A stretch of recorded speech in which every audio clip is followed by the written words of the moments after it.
Hello and welcome to Simon Miller's Wrestling Show. Look, I'm holding the microphone like I'm some kind of Freddie Mercury singer. Don't know what that means. Thank you very much for anyone joining me right now live on YouTube. I appreciate it.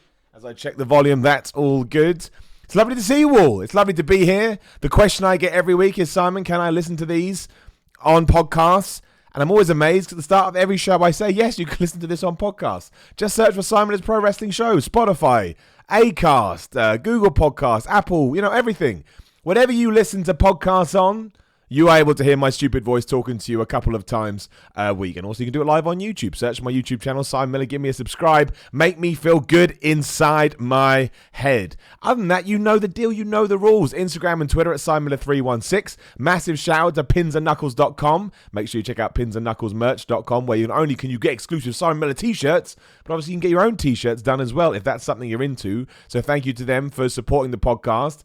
And Christmas is coming up. My last Christmas orders go out tomorrow. SimonMiller.BigCartel.com. Obviously, if you live in America, it's not going to get to you in time. Let's not pretend otherwise. ML takes ages. But you can do it. And a massive shout out to everybody that joined the Patreon this week. Thank you so much. Looking forward to chatting to a couple of people this week on the podcast. You can guest patreon.com/Simon316. Link in the description below if you want to check it out. You can get loads of rewards. You can get videos, t-shirts, come on the podcast, postcards. I've got it all. And moving right on, before I've even joined, people have smashed some stuff out in the super chat. Yeah, if you've got any kind of question, any kind of statement, you want to call me a bald asshole, or you just want to come up with something crazy, you can do that using the super chat. I always do appreciate it. As I say, all the money goes back into doing these projects. You know the deal. Tom Talks Rubbish in the super chat. We'll start with you. Why not? You've been there since like an hour ago when I put this live. Favorite NXT TakeOver matches of the year? Thanks, man. Would help me help with the top 10 list. Well, the first one that comes to mind is Gargano versus Cole, the 2 out of 3 Falls match at WrestleMania, or the WrestleMania weekend. Mostly because I was there live, so you're always going to sort of, affiliate with it a little bit more when you're part of the crowd. Otherwise, the women's War Game match, or the men's, but I'll pimp for the women's. I think there's kind of an either-or when it comes to that. Otherwise, other TakeOver matches have we seen? There'll be a Shayna Baszler match that I would have loved and everybody else would have hated. I can't think. You know what? Let's go old school with this. Best NXT TakeOver matches 2019. It's almost 2020, people. Ciampa versus Aleister Black back in January. That was a good match. And Ricochet versus Adam Cole was also in February. Well, I'm going to throw them in there straight away. And the three-way, Roderick Strong, Keith Lee, Dominic Dijakovic. All of those were good. Look at that. The internet knows. A non-WWE guy in the super chat also says, do you have any specific wrestling goals for 2020? And secondly, what does AEW need to do to maintain and improve momentum going forward? Do I have any wrestling goals going for 2020? Keep getting booked. Keep trying to get better. I'm nowhere near like a brilliant wrestler. I'm not going to pretend otherwise. You could even watch my stuff and say that I'm crap. That's fine. But in terms of obviously in January, February, March, I was still injured. But from April onwards, thinking where I was then to where I am now, the confidence, how much more comfortable I feel, what I know I can, what I can't do, what I have to work on is night and day. One of the biggest disappointments I have through this year is that Defiant Wrestling closed its doors, obviously far more important than I. But I would love to have one more match there just to show people. Look, I'm not saying I'm the best wrestler ever, but I do feel like I've come a long way. I'd love to have another match against Kirby or Nathan Cruz. I think I could do I know I could do so much better. Yeah, so the goal is to keep getting booked, keep getting matches. We've got the massive match against Sami Callihan in April, which I still can't believe is a thing. Got some pretty cool announcements that I'll drop when we do get into the new year. And then we'll see where we are in a year's time. Right now I'm just enjoying the ride. I love I love what I do. I love all this. I love the What Culture stuff. I love the rest. I just do. I feel like I've ticked a lot of boxes this year. And I never pat myself on the back. I'm not that kind of a guy, but I'm happy with how far we've come. And obviously, on Sunday, I'm up in Ely, if you're around, for UBW. And I've got a Christmas tour next week, which I'll talk to you about another time. But yeah, come and see me. I'm in Ely, I'm in Tavistock, I'm in London, and I'm out west, east somewhere. I can't remember. What does AEW need to maintain momentum going forward? Well, keep doing what they're doing. Establish their stars. Establish their hierarchy, like who's your AAA stars and who are your mid cards and your lower cards do. Shore up the women's division a bit more. Give me some stories. Give me some narratives. Don't just keep throwing random matches at me, which is fine and I can enjoy, but I do get a bit confusing. And just, I'm not saying they are becoming WWE light. I don't think they are. But just to make sure that they continue to double down on what their identity is, which they are doing. Don't forget, we've only been here doing this like a couple of months. I think that's the key. Probably introduce a secondary title for some of the other guys to go after. And yeah, just shore everything up. But again, we started, October the 3rd, the 5th, whatever it was. We've got loads of time to go. So I'm not too worried about AEW. I know some people are. But apparently I killed some people's ears. How do I do that? People say that a lot. Miller, you killed my ears when we just joined in. Is there a way for me to start without surprising people? Because I use Streamlabs and all I do is kick live. I can't just sit here silent. Imagine that. Imagine, I know people go away and do stuff, but if you are watching and then I'm just here like this, you're going to be confused. That was no fun for the people listening listening on the podcast. Right, now the super chats are out the way, and of course, please do throw me some super chats in there. Always love talking to you, answering your questions. We will talk about how Raw tricked us all, how WWE pulled the wool over our eyes this week. I've seen nothing but people getting mad about this, and I completely understand why. I'm not here to try and defend it by any stretch of the imagination. The 1 hour long gauntlet match, or however long it was, last night, which had, who'd have in it? Let's go through it. It had Ricochet, it had Humberto Carrillo, it had Matt Hardy, it had Andrade, it had R-Truth. I think that was everybody. I probably forgot somebody. We went through all of these matches. Some of them were good, some of them were bad, and over-reliance on the most devastating move in all of Spencer Entertainment, the roll-up. Still baffled that we do that over and over again, and an agent doesn't go, we've already won with a roll-up, win with something else, but whatever. And the winner of the gauntlet match was Seth Rollins. Now, if you haven't seen Raw, the gauntlet match was the number one contendership for the US title, right? Because the world title doesn't exist. But, yeah, the winner was Seth Rollins, who wasn't in the gauntlet match. I know that makes no sense, but basically Andrade came out at the end to fight Humberto Carrillo, and he was so mad, he didn't think that it would be a good idea to beat him and try and win a belt. He just beat the crap out of him, and he left. And then Seth Rollins came out and challenged Rey Mysterio to a match, and he accepted. I mean, it was so funny. It really, really was. I was laughing, not necessarily in a good way. But it just, I guess I watched. It entertained me because I knew that we could come on here and we could do ups and downs, which goes live in 55 minutes over on What Culture. Make sure you subscribe to them too. You know, it made me realize that.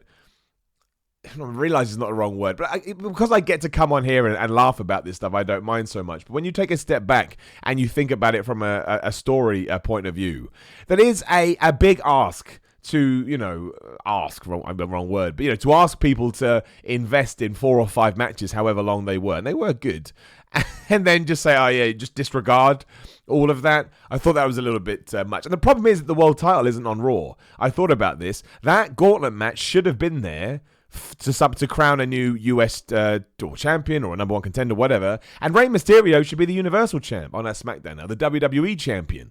And we should be doing Seth Rollins versus Rey Mysterio for that title. And all of this would have been so much better. It would have carried more weight with Seth Rollins wanting to get revenge on Rey Mysterio for giving Kevin Owens the pipe. Why Kevin Owens wasn't on Raw, I don't know, but you can still tie that in some sense. And then you've also got the other title for guys like Ricochet, Matt Hardy, Andrade, Humberto Carrillo to fight over.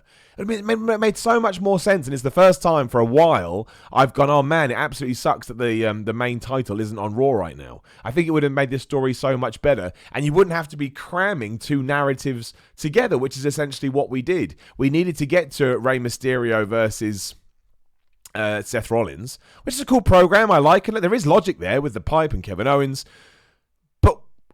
To try and make this gauntlet match mean something, they are going after what is a mid-card belt. Sorry, to make the Rollins Rey Mysterio mean something. It's just so complicated. It's so confusing. Shout out to Wimplo86 in the super chat. Massively appreciate that, Wimplo. Love your video, Simon. If you were forced to write for the Lana Rusev Lashley story, how would you end it? Also, prayers for Kyrie. Yeah, so I'm not going to lie. I thought the Bobby Lashley Lana stuff this week was the best thing that they've done. It only went for about 5-6 minutes. I thought they were obnoxious as they should have been. And I thought the tease with Bobby Lashley was actually decent. If it had gone too long, I wouldn't have agreed with it. But I thought they came across as proper heels. They got proper heat. And that little tease was great. And the fact that Lana had that line of, it's just how we practiced it. I thought they came across exactly like they should have done. the problem is they need to somehow now separate them from Rusev, which is never going to work because that's the narrative. But I actually think those two in a feud and dialed back far more than we have seen in previous weeks isn't too bad. So that's what I would do. I would end the Rusev part of it as quickly as I can, although how we get out of that, I don't know. And I would try and double down on the Bobby Lashley Lana stuff and make them this really horrible, cringy, uncomfortable couple. I just felt like they bought in a bit more much this week. More much. What's going on with me? But yeah, the problem is, here's context, right? If this had just been one of the first ones and they'd done this, it would have been fine. But we know in the past it's gone on forever. Like that divorce court last week went on for 77 years. But I thought it was better. And you mentioned prayers for Kyrie. Yeah, I got a lot of heat. I knew this was going to happen. I gave an up for the main event of the TLC match based on effort. And people can roll their eyes all they want. But those four women absolutely killed themselves to the point Kyrie saying got a chair in the face or knocked out somewhere. I was like, I'm not giving this a down. I'm just not doing it. I refuse. Anyway, let's not talk about that. Shout out to Chicken Salad as well. It says, hello, Simon. My neighbor blocked my car in again, so it's more than once. I'm about to RKO him. Do it on the car. Then he'll learn a lesson. You should do, I won't name him in case he doesn't want to be named, but there's a British wrestler that had, it was not really the same problem, but it's a similar problem. Some guy kept parking in his space. So what he did is he blocked him in, and then he went away for the day to teach him a lesson. So you could do something like that. Next time you see him, you can either RKO him for legal sake. Don't do that. It's illegal. But yeah, then he'll learn. That does suck, though. I had a really important date, not as in a relationship date, but just something to go to a meeting. And a lorry had blocked my car in. There's nothing more infuriating because like this now I can't do anything. I'm absolutely screwed. So I feel your pain, Chicken Salad. Oh, that went crazy. There we go. Shout out to QPR Forever, who I met at a recent wrestling show, UPW. So thank you so much for coming down. Thinking of trying a wrestling training session. You are an inspiration. That's very kind, man. I think if you're a wrestling fan, everybody should go out and just try a session. It doesn't matter if you like it or don't like it and think it's too much for you. But I think it's worth having a go. I really, really do, because it may be something you love. It may be something you decide you don't want to do, but at least you know and you can cross it off. So QPR Forever, I think you should do it. And if you do, of course, drop me a line and let me know. And Lisa, who's one of my patrons, she dropped me a line this week over the Patreon letting me know that she's using 2020 basically to get back on the wrestling bandwagon. And I love hearing those stories. So yeah, if you are training to be a wrestler, drop me a line. Let's talk. It's I just love it. I just love it. Leo Solid 5 in the super chat says, hand on the heart for you. Thank you very much for the support. Jerry Lawler saying that Umberto reminded him of a baby face and then just awkward silence on commentary. It was so embarrassing. Yeah, I forgot to talk about that on Ups and Downs. I did make a note of it, and then when I was done, I was like, I didn't talk about it. It's a bit weird, wasn't it? I mean, I get it. It's insider baseball and we're making references, but it kind of felt like he had just said it and then everybody froze. Like, are we meant to reference this? I can't really work out what WWE is doing with Humberto Carrillo. He's gone from losing all the time to winning all the time. I quite like him. I think he probably needs a manager or something like that, but that moonsault was a thing of beauty. So that's always going to be an ace up your sleeve. And I liked his match with Ricochet. A little bit too long after everything else we had just seen. Maybe that's because I'm looking at it in hindsight, knowing it was worthless. But it was good. It was good. I like him. I think he's got something. I just think you need to figure him out and don't necessarily treat him like everybody else. But again, that you can say that the problem with WWE in general is that sometimes they fall into a pattern. But yeah, the gauntlet match was absolutely, as my title says, a trick. It was. And I don't think necessarily you can do that. And it's a shame because all the other gauntlet matches that we've seen in recent history have been good. I remember the one with Seth Rollins when he went like 40 minutes. The Kofi Kingston one when it teased us with him getting the world championship. You know, they really did have decent payoff. So to go through all of this and then you kind of look back and gone, man, we could have achieved all of that in 5 minutes and maybe freed up some other times for other else. Not ideal. I think it kind of happens most years in December. Knowing that the Royal Rumble is just around the corner, WWE gets to their last pay-per-view and then takes their foot off the gas. Like, you can go and read the results for next week's show right now because they did a double taping. And I respect WWE for that. Like, credit where credit is due. You should give the guys off and girls off the week over the holidays if you can. I know that some people watching this now probably don't necessarily get that off, but it's nice that they do. But because of that, and because they know they're going to have a lackluster crowd because they're going to wear them out, again, they just take their foot off the pedal. And it means we get shows like this. Like, if you didn't watch Raw, you didn't miss anything. Like, even the AJ Styles Randy Orton match just finished in a way to make a match for next week. So you could just watch next week's and you'll still be up to date with where you are. Even the set, that's probably why Kevin Owens wasn't even on it. I mean, the May Seth Rollins takeaway. Do love this new Seth Rollins heel character. I think it suits him far better. I'm already far more interested and like I say, intrigued by Seth Rollins. His main takeaway from this was to build the match with Rey Mysterio, which I do want to see. A heel Seth Rollins, who is good. I think we've forgotten about this now because we shout and scream over Twitter. But he is a very good professional wrestler. Having him take on one of the best wrestlers ever, Rey Mysterio, where he's the bad guy so he can cheat and have the AOP get involved, I'm quite looking forward to it. So there were good stuff that came out of this Raw, but I think it's all going to be paid off in 7 days' time. And like I say, a third of it was a gauntlet match that had no winner. Or the winner was Seth Rollins, who didn't compete. I love it. Shout out to Darren Davis in the super chat. Just threw some money in there. Thank you, Darren. I appreciate it. See you repping that Austin 316 tee. And of course, when you do the super chat, which way would it be? Up there, I'll be getting the little Stone Cold Steve Austin. And when you subscribe too, so if you haven't subscribed and you don't want to, just do it anyway, so you can see Stone Cold Steve Austin smashing some beers together. That's worth it. Sean Gilhorn in the super chat says, mad respect for Kairi Sane for trying to finish the match on Sunday, but how the hell do the refs not remove her from the equation? Not a good look for WWE. I mean, the problem is, Sean, is that the mentality in wrestling, and not just in WWE, in all of professional wrestling, is that you don't stop the match at all. Now, whether that's right or wrong, we can debate. I've made videos for What Culture before where I've said, if it was up to me, I'd put health and safety first, and I would stop matches. I know it ruins our entertainment, and it ruins the emotion and the feel, but nothing to me is more important than the well-being of another person. And I think maybe that was a bigger light was shone on that on Sunday, because we've seen concussions before, but this was a concussion met with confusion. And when you see a confused person, trying to make their way through a match where really they don't know what the hell's going on, it is very concerning. So that's what I would do. I would have a concussion protocol. I'd have an injury protocol. Even if somebody breaks their finger, just stop the match. They'll get over it quicker. I understand that it's not cool and it's not tough, but I don't think that I care about that. Like, I think I would much rather, again, somebody comes back quicker and is able to do the thing that they love, as opposed to we think that they're tough people. I don't care if they're a tough person. I just don't care. Well, I don't care. I don't know. I agree with you. I think it's uncomfortable to watch, and I don't think it adds anything. And again, the curtain has been pulled back so much now, you can pick up on this stuff. Maybe you wouldn't have noticed it 20 or so years ago, but now we know what the deal is. So if somebody is injured, just stop. Send a referee out there. Just send a referee out there and take her away. Oscar knows what she's doing, and if it's one-on-one, stop the match.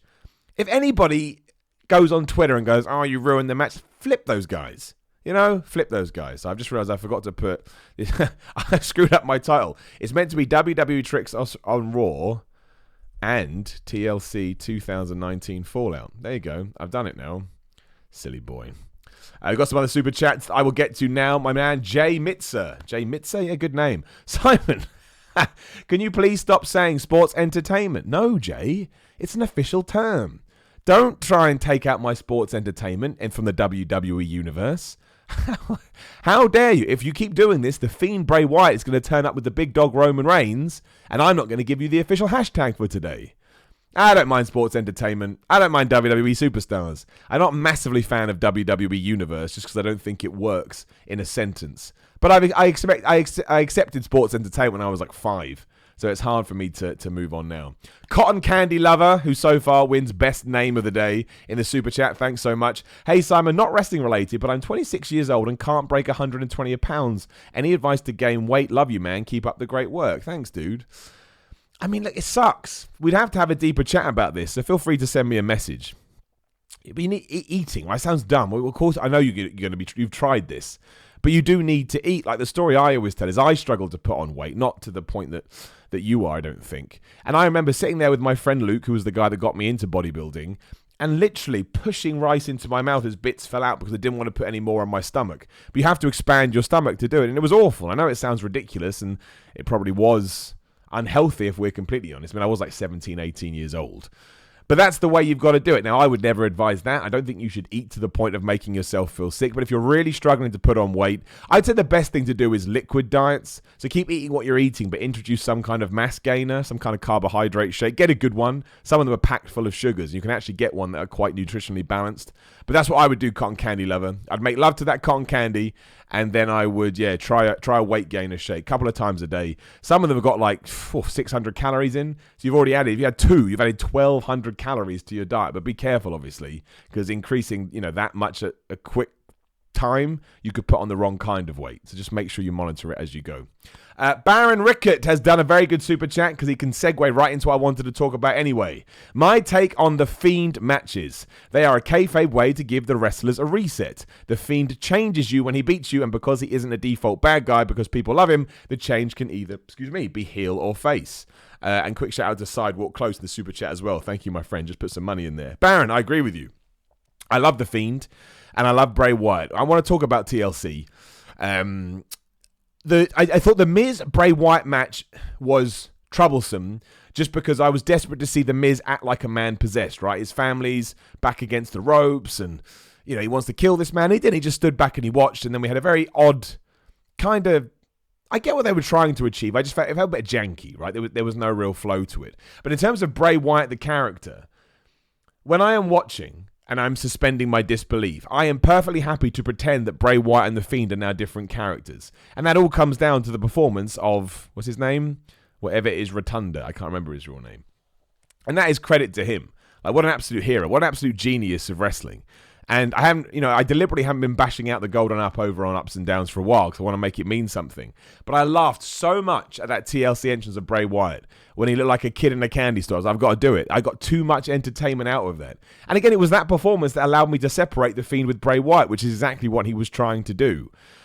And I do love the fact that he transforms people, like my man Baron says, into their old characters. So Finn Balor is now Prince Devitt. Seth Rollins is the old asshole architect, turned on the Shield guy. And Daniel Bryan's gone back to being the American Dragon.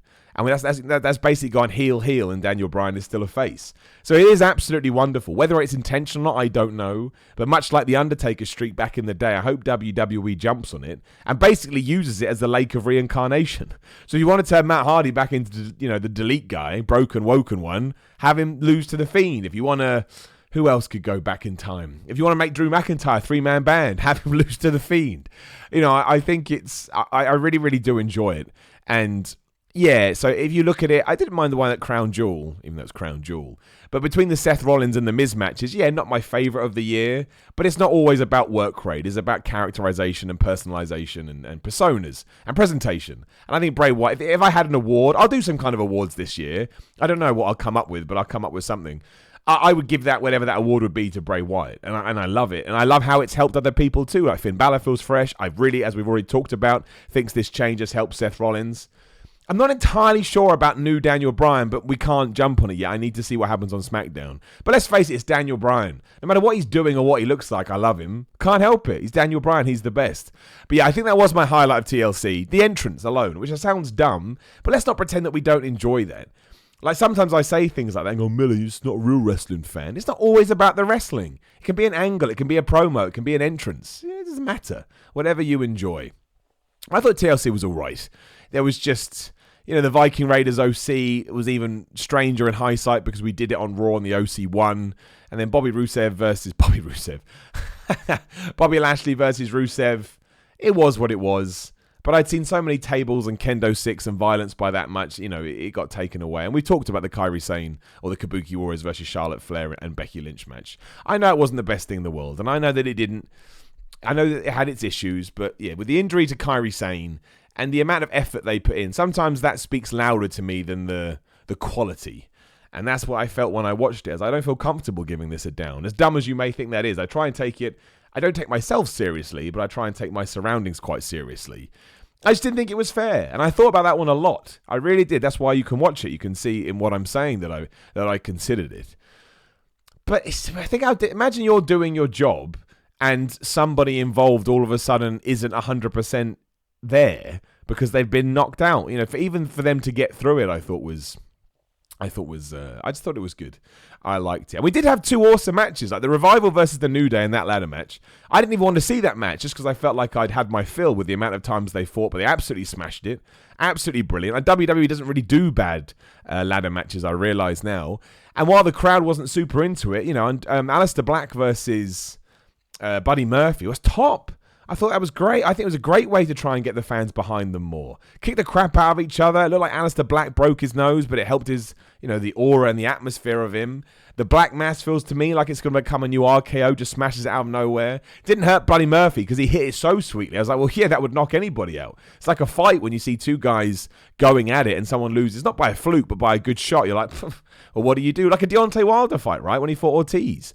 It's just like, okay, well, you're not going to get up with that, are you? So, yeah, I didn't mind that. And then, yeah, everything else was a bit... The Roman Reigns-Baron Corbin match, I think, was the most disappointing. Just because...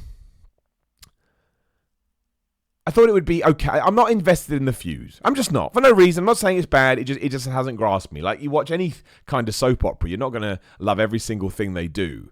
But given how good, Roman Reigns is, and I think Baron Corbin, it gets a bit of a kicking when there's no need. It didn't really feel like a TLC match. It went too long. The fact it took 700 people to beat Roman Reigns is a bit like, well, that's ridiculous. The fact that somebody got hit in the head with a can of dog food, I don't know. And the rumor now is, do you remember the hand that came out from below the ring on SmackDown to stop Roman Reigns running away when he was getting handcuffed? Apparently that is going to turn out to be Drake Maverick's hand. And just a rumor, just speculation from the Wrestling Observer, and plans change all the time. I don't know how I feel about Drake Maverick being the manager of Baron Corbin. I mean, we'll see. I've met the former Rockstar Spud once, and I really do think he has a good brain for wrestling. He really gets it. So hopefully, he's able to make this one work as well. But does he need anybody else in his damn crew, Baron Corbin? I mean, he's going to be the court jester or something, isn't he? I'm going to push my eye into my microphone like I'm doing now. But yeah, I thought that was slightly disappointing.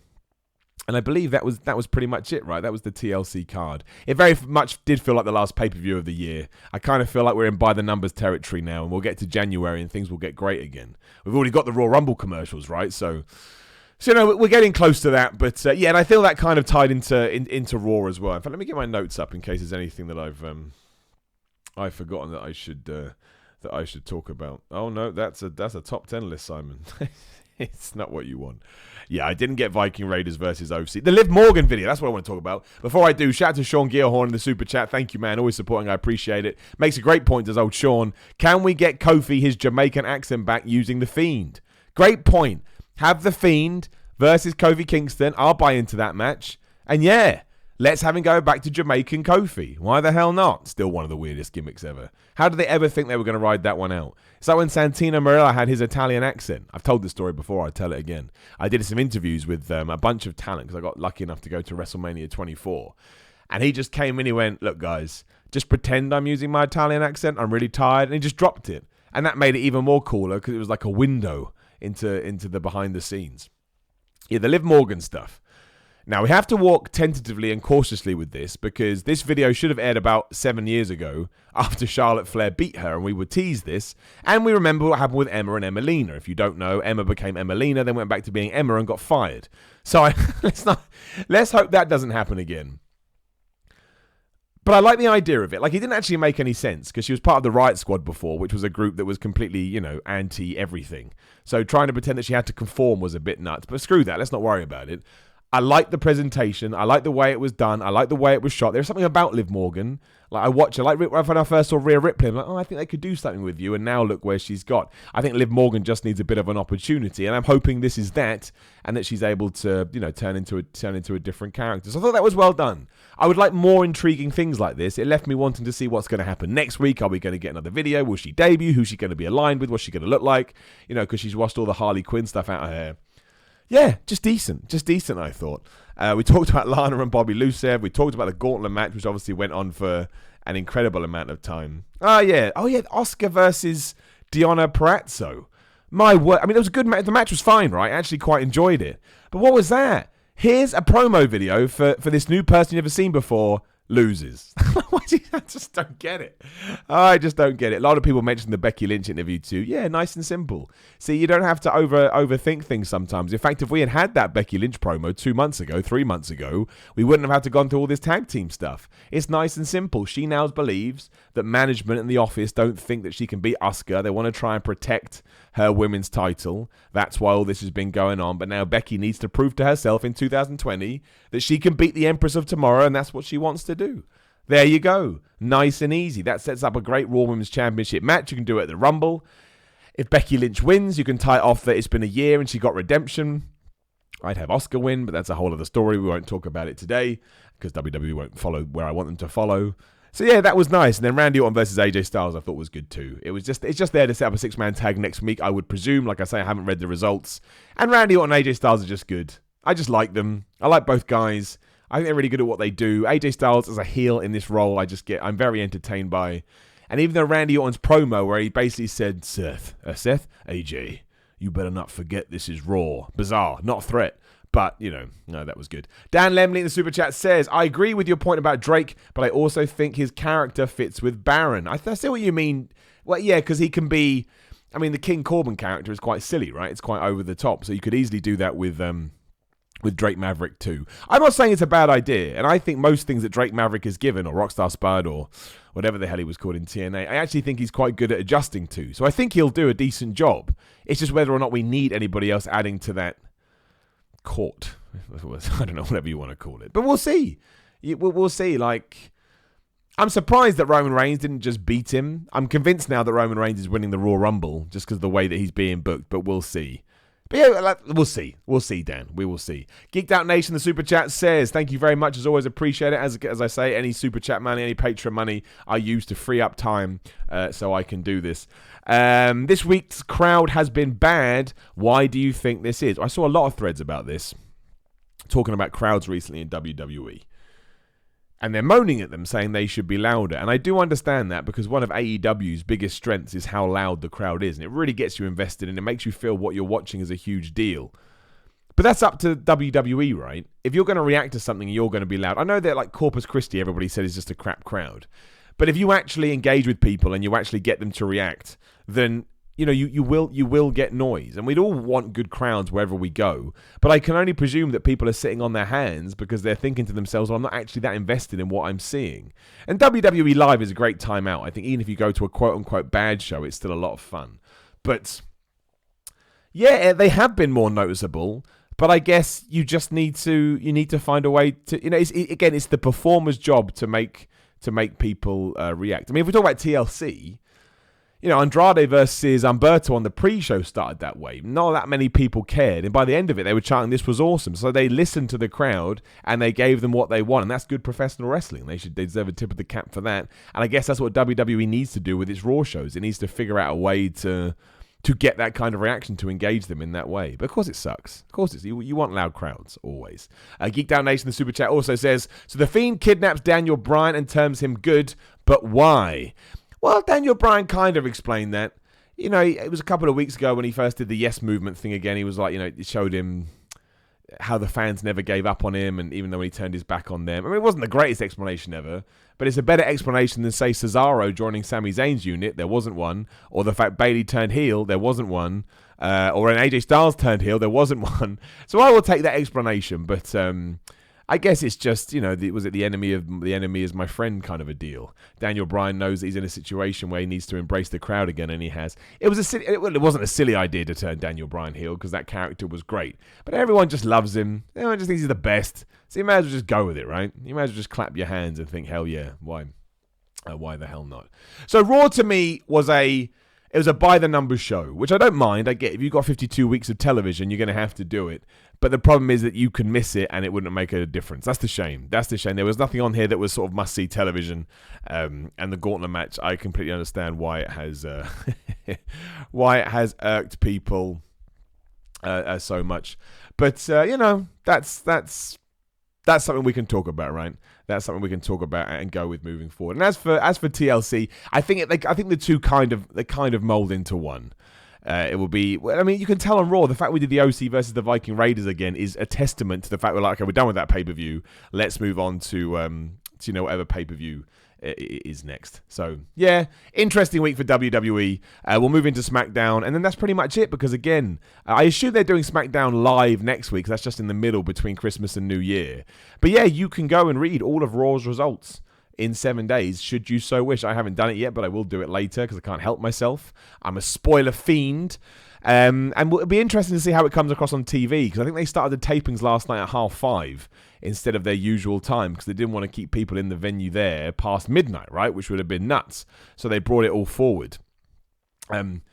But that's a lot. I mean, I think they said they got Raw done in 2.5 hours. 5.5 hours of wrestling is we talked about it before. Doing anything for that amount of time is just hard. It's just hard. It is. And I know there's one guy going to have sex for 5.5 hours. No, you wouldn't. A, you wouldn't be able to last for 5.5 hours. And second of all, your, penis is going to be red raw. It's just skin, man. Shout out to Sean Gilhorn in Super Chat that says, if Roman does win the Rumble, will he face The Fiend or Bryan at Mania, assuming they will fight at said Rumble? Well, I've now convinced myself, as well as, like I say, Roman's going to win the Rumble, I think they're going to do Bray Wyatt / The Fiend versus Roman Reigns at WrestleMania 36. And I think Roman Reigns will win. And I worry that's going to reset all the progress we've made with Roman. But what do? I will be surprised if it was April the 4th next year, I think. I will be surprised on April the 4th if we don't end WrestleMania with Roman Reigns having his 5th, 6th, 7th, 8th, whatever it is, title win. And I guess it all depends on how they do the feud. It's going to be hard to get people to boo Bray Wyatt, given that he spent a couple of weeks tormenting a man's family, and all he did was get cheered when they arrived for TLC. So that's going to be difficult, especially against someone like Roman Reigns, who a certain portion of the audience just loves to boo regardless. But if somebody wants my predictions for 2020, which we will also do, it'll be Roman wins the Rumble, Roman beats Bray Wyatt for the Universal Championship at WrestleMania. But maybe they'll have a good match, right? Tom Talks Rubbish in the Super Chat says, one final one for Xmas. I love all you do. Thank you, Tom. That is a very nice thing to say, and that is a very nice thing to do. It is Christmas, a week tomorrow. I mean, that's right? I'm not making that up. Where the hell did this year go? It is a week tomorrow. I don't want to get too much off topic here, but does that terrify anybody else? It was Christmas like yesterday. I remember when I was a kid and my parents used to say I wouldn't mind it if Christmas was like, once every 2 years. And as a kid, you're like, nah, man, I want Christmas all the time. Now I get it. It just comes around so fast. It's another Raw Rumble. It's another Raw Rumble already. Don't forget, Seth Rollins won the last Raw Rumble. What a year Seth Rollins has had. He has gone from a guy we were all behind, people that we loved, people that we were desperate, to have this huge success. He got it. And now he's back to being a heel again. Some people are just born to be heels. Shout out to Paul the Cripple. Hey, man, if that's your name in the Super Chat. I appreciate it. On December the 26th, The Fiend versus Miz versus Bryan in Cincinnati House Show. Possible Raw Rumble preview. I don't see why The Miz deserves to be in a Raw Rumble match. It's fine on house shows and dark matches. It doesn't count. But he lost easily to The Miz. I hope they don't do that. That will irk me. Because he has no right to be in that match. Look, I'm not going to lie. I'm a positive dude, and I love WWE, and I love all of wrestling. I do. I just enjoy watching it, even when it's dumb. But stuff like that, or, for example, on Raw, to give a more topical example, with Andrade being like, oh, by the way, I'm in a gauntlet match, and you're like, bro, you lost last week and last night. Like, what do you have to... Imagine that in any other sporting thing. We lost, but we're turning up to the Super Bowl. Why? Because we just want to be here? But you lost. Yeah, but, whatever. We want to win. All right, cool. It's like, these things don't matter in the grand scheme of things, but they do sort of, chip away at your armor after a while. They just don't have him lose and put him in a gauntlet match. That's fine. But if Andrade had won, which he could have done and chose not to, he would have been the US number one contender for the US title despite being on a losing streak. It just doesn't. It's funny. Yes, The Miz doesn't deserve to be in that as far as I'm concerned, but I'm trying to think if there's anything on SmackDown we should have talked about. I don't think so. SmackDown was again, moving into TLC, didn't really do much. I don't mind Roman Reigns being a superhero when he's throwing and it looks cool. It's just the problem is the payoffs are always a bit like it was at TLC. I'm going to go make sure there's no news dropping. I always do this after that Paul Heyman, Eric Bischoff stuff dropped and we were doing a podcast. And I was like, I better go and check it out. The only thing that's really doing the rounds is a report about Aleister Black's injury. He just suffered a bloody nose. No, it wasn't broken. Okay, good for him. Yeah, Vince McMahon and Triple H weren't at the TLC pay-per-view, which is interesting, especially from a Vince McMahon point of view. Doesn't surprise me about Triple H. He must be insanely busy now. But, Vince McMahon does seem to be spending more of his time working on the XFL, which obviously launches in 2 months' time. Again, where the hell did that come from? Do you remember when they announced it for 2020? You're like, 2020? Aliens will be down here by then, but they haven't. So it'll be interesting to see how that affects things. Does it give Paul Heyman more power? Does it give Bruce Pritchard more power on SmackDown? How does Triple H get involved in that? Does he stick to NXT? Do we have a bit of a reshuffle? But yeah, Vince McMahon wasn't there at the TLC pay-per-view. So, for example, if you didn't like the commentary, had nothing to do with Vince McMahon. He wasn't there. Jay Mitzer in the Super Chat says, what do you think of Emelina 2.0 Liv Morgan? Well, yeah, like we said earlier, great start, good presentation, good video, got me intrigued, too far after the fact in terms of a narrative and when you need to pique people's interest. But let's see what they do with it. If in 2020 I can get a revamped, interesting Liv Morgan character that has a bit of depth and a bit of characterization, that's what I want. And I'd like that from, everybody on the roster. Give me more of her, give me more of Carmella, give me more of Bobby Lashley. Bobby Lashley's all right at the moment. At least he's got a storyline. But Ricochet could use more, Humberto Carrillo. I like all of these things to give me sort of pieces of the puzzle to let me know more about who this person is. That way, when they're wrestling, I can decide, do I like them? Do I not like them? Am I invested? And so on and so forth. Samoa Joe on commentary too, I should shout out. My word, is he good. Makes it feel real, is completely believable, puts the right people over, sold the AOP like they were a beast. When he screws up, I wasn't even sure it was a screw up, he covered himself so well if it was. But when he said that the OC were the tag title, tag champions, like, well, they should be. The way he did it felt completely organic. He came across, this is going to be controversial, but I do think Joe Rogan does a good job as the color guy on UFC. I think he adds a bit of legitimacy to it. And that's the I got the same feeling for Samoa Joe. He made me feel like what I was watching was real. And that's what commentators' announcements should do. And he gave me a bit of colorization, a bit of characterization, just thumbs up all around. I don't want him now to be put on commentary because Samoa Joe, the wrestler, still has loads in the tank. And I'm sure that won't happen. But when he does decide to retire, give him this role straight away. And I saw there was a bit of controversy on the internet this week. I think Corey Graves tweeted out that him and Vic Joseph were the new Michael Cole and Taz. Or the improved, I should say, and Taz didn't like that. I think Samoa Joe offers something completely different to Taz. I like Taz. I think Taz made that transition really well. It can't have been easy to go from wrestling to doing that. It's two completely different skills. But Samoa Joe just has it down. I guess because he's been a wrestler, he knows how to what he would want people to say about him. And he's kind of not really a face. He's not really a heel. Kind of just calls it like he sees it. But yeah, oh, man, do I want him to come back to the ring, though. I miss Samoa Joe. Although he's never going to be world champion as much as I want him to be. 2020 is going to be an interesting year. Like, who is going to be the breakout star in 2020? Is there going to be a breakout star?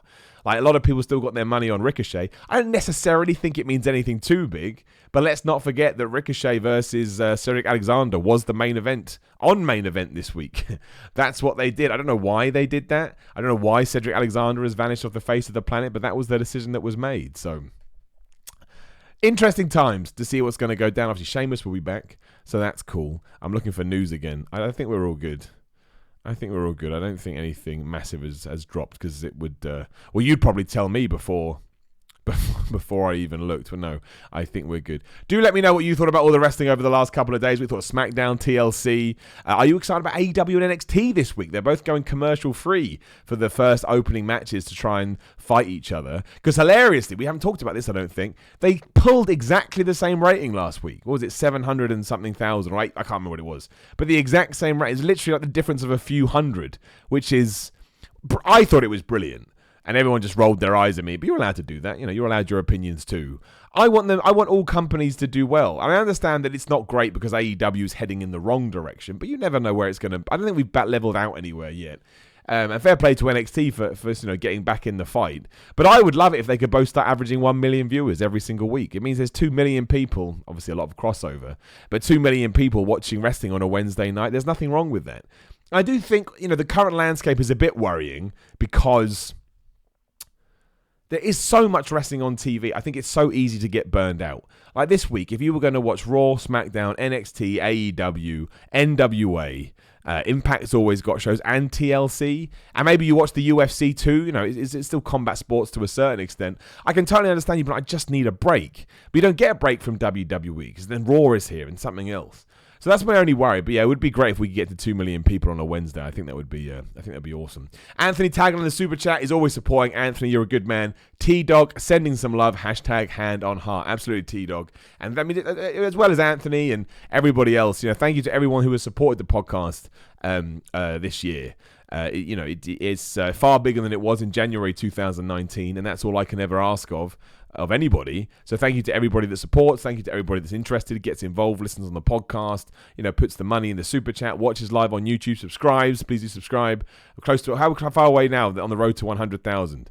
We're 92.1. So we basically got 1,000 more than last week. That's all right.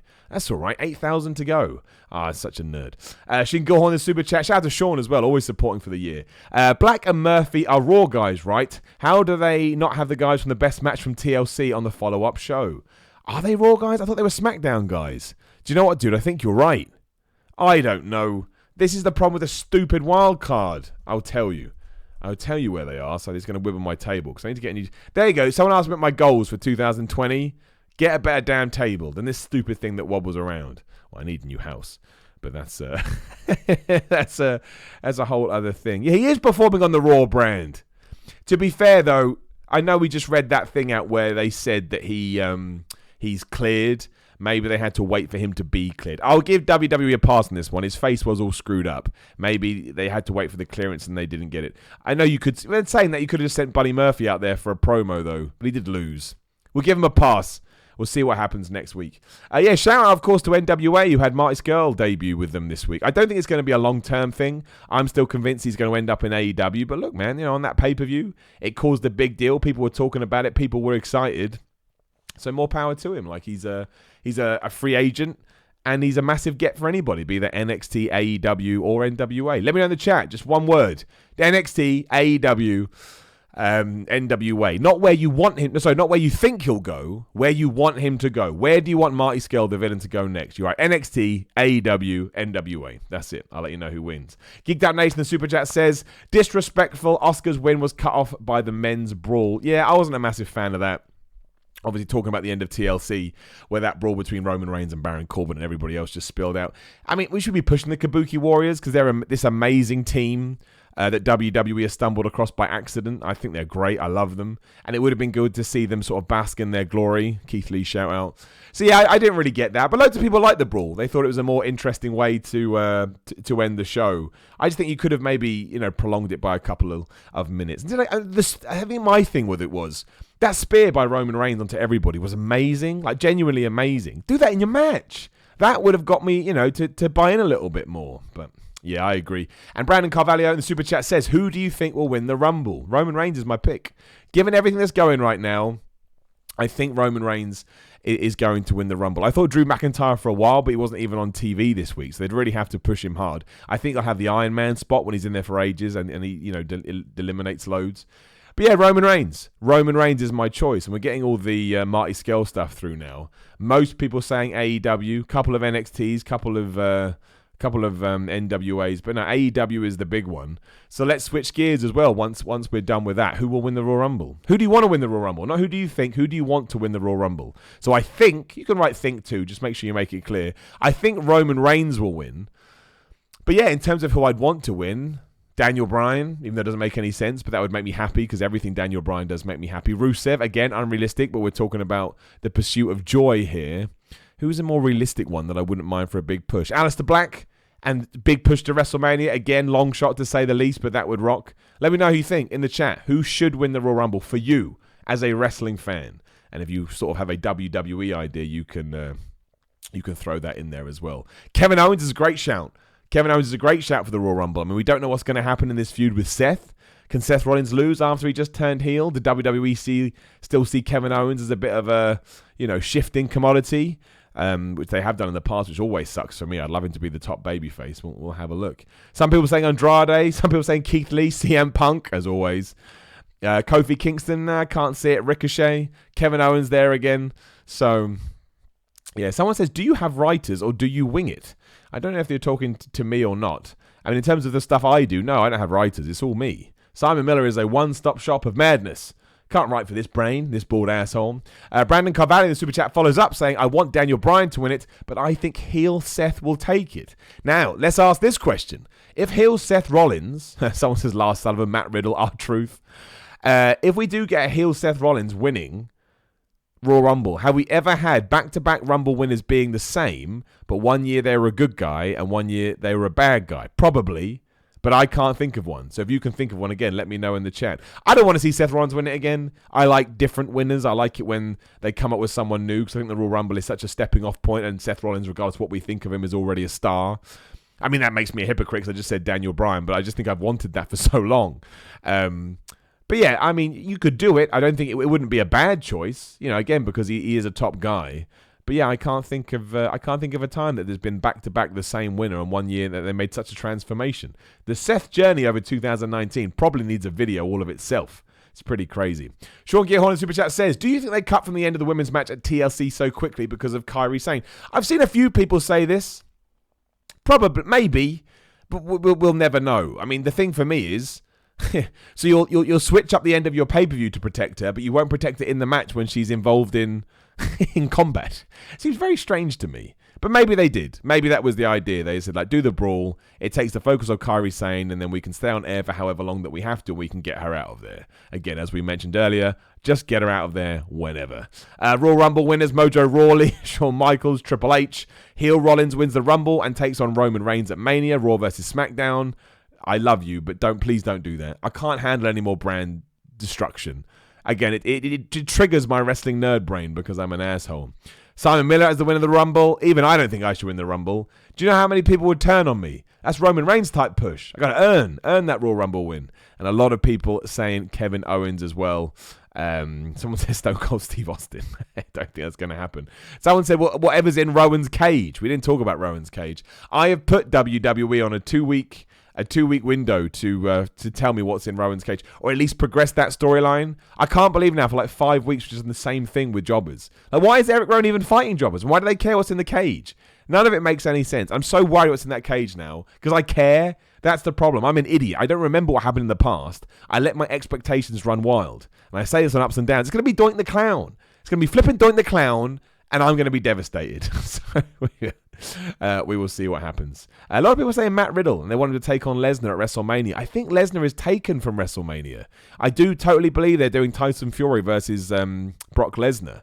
They wanted to do it at Crown Jewel, but then Cain Velasquez came along, so they changed suit. And Tyson Fury keeps mentioning Brock Lesnar's names in interviews over here. I think Brock Lesnar versus WrestleMania. Brock Lesnar versus WrestleMania. Brock Lesnar versus Tyson Fury is going to happen at WrestleMania 36. I really think that. It will change depending on what happens in his fight with Deontay Wilder. But I assume Tyson Fury thinks he will win. And that's a whole different conversation. And then he'll use that momentum to try and, again, cement his celebrity status in America by, again, being in a massive match at WrestleMania. Not saying that's good, not saying it's bad. Just saying I can see it happening.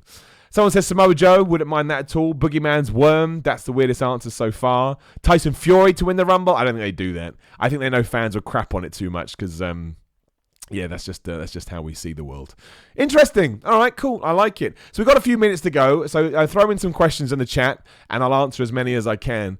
2 p.m., of course, we'll head on over to What Culture Wrestling together, and we can watch Ups and Downs live. The other thing I'll pimp out right now is I don't use Facebook a lot, but I get a lot of interaction on Facebook. So I've set up a profile page. So if you search for Simon Miller, and as awful as it sounds, you look for the profile picture of me doing a classic wrestling pose, half naked, as you do when you're a wrestler. Give that a like, and you can stay up to date with my wrestling dates and some pictures and some video footage and all of that kind of stuff. We also have a Facebook group for the podcast. You can search for that too. There was something else I wanted to pimp out. Oh, yeah, of course, simonmiller.bigcartel.com. You can get in your last orders for Christmas this week should you want to give somebody some Simon Miller Christmas presents, which is the dumbest thing in the world. And again, patreon.com/SimonMiller316 is how I do all of this. And one last shout out to pinsandknuckles.com and pinsandknucklesmerch.com for supporting Simon Miller's Pro Wrestling Podcast. They sent me some extra teas this week. Well, they're going to. I need to get back to an email, which I found in my spam account today. Thanks a lot, Gmail. Somebody wants Adam Cole winning the Rumble to take on Bray Wyatt at WrestleMania. Keep on dreaming. What do I think is in the cage? Oh, I don't know. How can I tell? Hornswoggle, Doink the Clown, a giant egg, Vince McMahon, Paul Heyman's lost hair. I have absolutely no idea. I honestly don't. I don't see what can be in that cage that is going to be a satisfying payoff. I felt they backed themselves into a corner, which is another problem I had with TLC, right? And I knew it wasn't going to be anything big. I went for the Street Profits. I thought they were going to do a little trick. But when you have surprise opponents, surprise, whatever, and it's the people you see on television every week, you're like, why don't you just announce them? It's like when Lacey Evans was the referee. Like, okay, it's good, but you didn't have to pretend it was a surprise. It feels like a bait and switch, and eventually you get Boy Who Cried Wolf. Do you think Dana Brooke will win the Women's Rumble? No, but I appreciate your love for her. Who's your favourite wrestler of all time? Bret Hart, Stone Cold Steve Austin. Depends on the eras we're looking at. How much wrestling do you watch every single week? A lot. I watch Raw, I watch SmackDown, I watch AEW, I watch AEW Dark, and last week I watched a pay-per-view. Some people say that I don't watch them all. I do watch them all. And that's why sometimes I miss things or make mistakes. It's the other way around. I watch so much that my brain is overloaded. But as I always say, I'm very blessed and I'm very lucky to do this job. If you had told me this was going to be my career when I was 13, I would have done a backflip. So I'm incredibly appreciative, and I know I'm in a very privileged position, and I will never do anything to take that for granted. And I mean that from the bottom of my heart, regardless of what anybody thinks. Gene Snitsky's baby is in the cage. Well, if so, he'll boot it into the crowd. Repo Man is his favourite wrestler, of course. It's true, I do love Repo Man. People think that's a joke as well, but it's not. Zach Haskins has said that his grandfather passed away yesterday. Well, dude, I mean, I would never read that out, but not in a bad way, but I never want to sort of expose people's personal problems. But as you put it there, I hope you're doing all right, Zach. I've been there. It's horrible. It's always horrible regardless. But you said that my videos bring you a bit of cheer, dude. Most humbling thing you could say. I've said this time and time again. Sometimes I just upload videos. Even right now when I'm doing this, I forget that people are watching. It's almost like I enter this different space. But whatever I can do, man, is I'll use it again, is a privilege. It really, really is, if that's what I'm able to do. And you will be okay in time, and that means nothing now. But just remember, we've all been there. Everybody watching has been there. So I hope you're doing all right. Can we get Simon versus Orange Cassidy on AEW Dark? Dude, I'd never say no.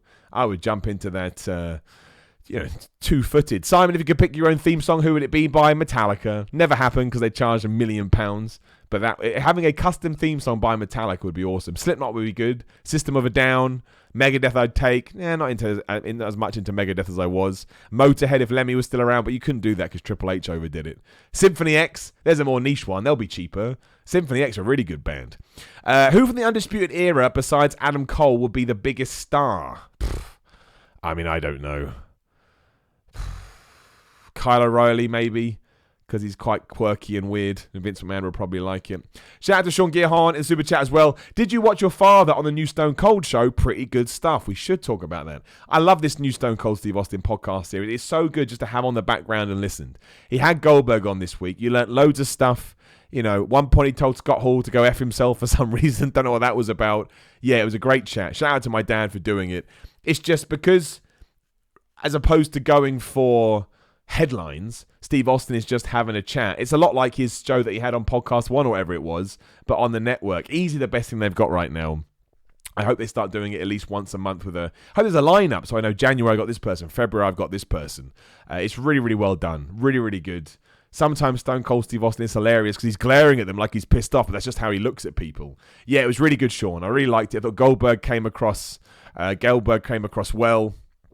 And I like learning these little tidbits. I think I knew that he wanted to be called the Hybrid, but hearing it from his mouth kind of confirms it. And how he kind of found pro wrestling training easy. I admire Goldberg's honesty, especially when it comes to that he wasn't that passionate as a wrestling fan. That's fine. He found success in it, and all that matters. You get football players that do that, sports people in general, actors don't really like acting, but they're good at it. So more power to them. I will never hold that against anybody. I honestly am disappointed with the Daniel Bryan capture payoff. I think it's cool he's back to his old self, but how did he get free? Why was he the new face in the Funhouse but never on it? Dude, wait till SmackDown, man. He may have a really cool story about how he was traveling through the desert with the Big Show, and they I'm just going to leave that there as a niche reference. If you get that reference, just put it in the comments now. The weirdest promo of all time that went on for 100 years. That must be 20 years old now. Me and Shaw riding through the desert on our hogs. I hate Biker Taker. Someone says Daniel Bryan is facing Kevin Owens at WrestleMania 36. I don't see how you're going to do that. They're both faces. I think they'll go in opposite directions. And on that note, we will wrap things up for the day. Again, in 3 minutes' time, make sure you head on over to What Culture Wrestling. You can join me live for Ups and Downs. See what I thought on Raw from an up and down perspective. You may be surprised about some of the stuff if you haven't listened to this whole podcast.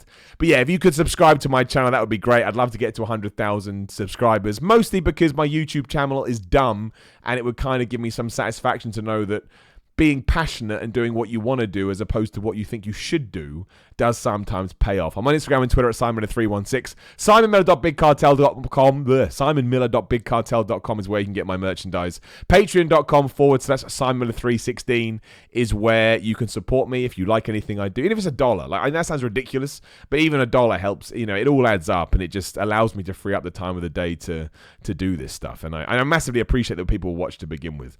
And I think that's all of it. That's all my pimping done. Again, ups and downs over on What Culture. If you're watching this live, shout out to the podcast crew as well. I do appreciate that you continue to listen to me on there as well. I completely appreciate it. Must be a bit weird listening back to a live show. But again, talking about the evolution the podcast has had, or the show, I wanted to make sure that I catered to both audiences at the same time. And this was the best way to do it. And that's that. So yeah, we're coming up to the end of the year. We'll try and smash out another podcast next week. We'll obviously do more this week, but it's the Christmas week. And I travel around a lot for Christmas. I have a lot of people to see, but I will do my best. So thank you so much as always for joining me. It does mean a lot. It's Tuesday. Just have a good Tuesday, I guess. I was trying to think of something like pithy to say. I've got nothing. Just have a damn good Tuesday.